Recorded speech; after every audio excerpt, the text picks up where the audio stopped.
അപ്പൊ ക്യുസാറ്റ് കാറ്റിന്റെ response sheet 15-ാം തീയതി തൊട്ട് 17-ാം തീയതി വരെ അവൈലബിൾ ആയിരുന്നു. അപ്പൊ അത് കിട്ടുന്നില്ല എന്ന് കുറെ പേര് കമന്റ് ചെയ്തായിരുന്നു. അപ്പോഴത്തേക്കും അന്ന് അവർ ഒബ്ജക്ഷൻ റേസ് ചെയ്യാൻ പറഞ്ഞിരുന്നു. എന്തെങ്കിലും മിസ്റ്റേക്ക് ഉണ്ടെങ്കിലൊക്കെ നമുക്ക് എന്താണ് സ്ക്രീൻഷോട്ട് വെച്ച് ഡോക്യുമെന്റ് അപ്ലോഡ് ചെയ്തത് കറക്റ്റ് ചെയ്യാം.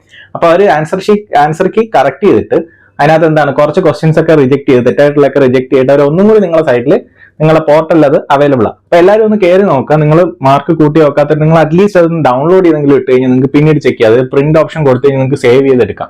അപ്പൊ നിങ്ങളത് ചെക്ക് ചെയ്ത് മാർക്കിനി കൂട്ടി വെക്കുക. അത് മാത്രമല്ല ഇത് നാളെയും കൂടി അവൈലബിൾ ഉള്ളൂ. അതായത് 25-ാം തീയതി വരെ അവൈലബിൾ ആയിട്ടുള്ളൂ. അത് കഴിഞ്ഞ് കിട്ടത്തില്ല. അതിനർത്ഥം റിസൾട്ട് ചിലപ്പോൾ ഒരാഴ്ചക്കുള്ളിൽ വരാൻ ചാൻസ് ഉണ്ട്. കാരണം ഇത്രയും പെട്ടെന്ന് ഒരു കാര്യങ്ങളെല്ലാം മൂവ് ചെയ്യുന്നുണ്ട്, എല്ലാം കറക്റ്റാക്കി വെക്കുന്നുണ്ട്. അപ്പം റിസൾട്ട് പെട്ടെന്ന് വരുമായിരിക്കും നമുക്ക് പ്രതീക്ഷിക്കാം. എന്റെ ഒരു ഊഹം ഒരാഴ്ച തൊട്ട് മാക്സിമം 2 ആഴ്ച, അല്ലെങ്കിൽ ഒരു 28-ാം തീയതി തൊട്ട് ജൂൺ ഒരു 5-ഓ 10-ഓ അതിനിടയ്ക്ക് എന്തായാലും വരണ്ടേ. അപ്പൊ ഇത് നിങ്ങളെ മാക്സിമം നിങ്ങളെ ഫ്രണ്ട്സുമായിട്ട് ഷെയർ ചെയ്യുക. കാരണം എന്ന് വെച്ചാൽ നാളെ കൂടി അവൈലബിൾ ആയിട്ടുള്ളൂ. അപ്പൊ നിങ്ങൾ എത്രയും പെട്ടെന്ന് നിങ്ങളെ കൂട്ടുകാരുടെ അടുത്ത് കാര്യം അറിയിക്കുക. നിങ്ങൾ മെസ്സേജ് ഇടുക എങ്ങനെയാണെന്ന് വെച്ച് കഴിഞ്ഞാൽ നിങ്ങൾ കാര്യം അറിയിക്കുക കിട്ടാത്തടുത്ത്. കാരണം നാളെ കൂടി അവൈലബിൾ ആയിട്ടുള്ളൂ. അതായത് അതിന്റെ ലാസ്റ്റ് ഡേറ്റ് 25-ാം തീയതി ആണ്.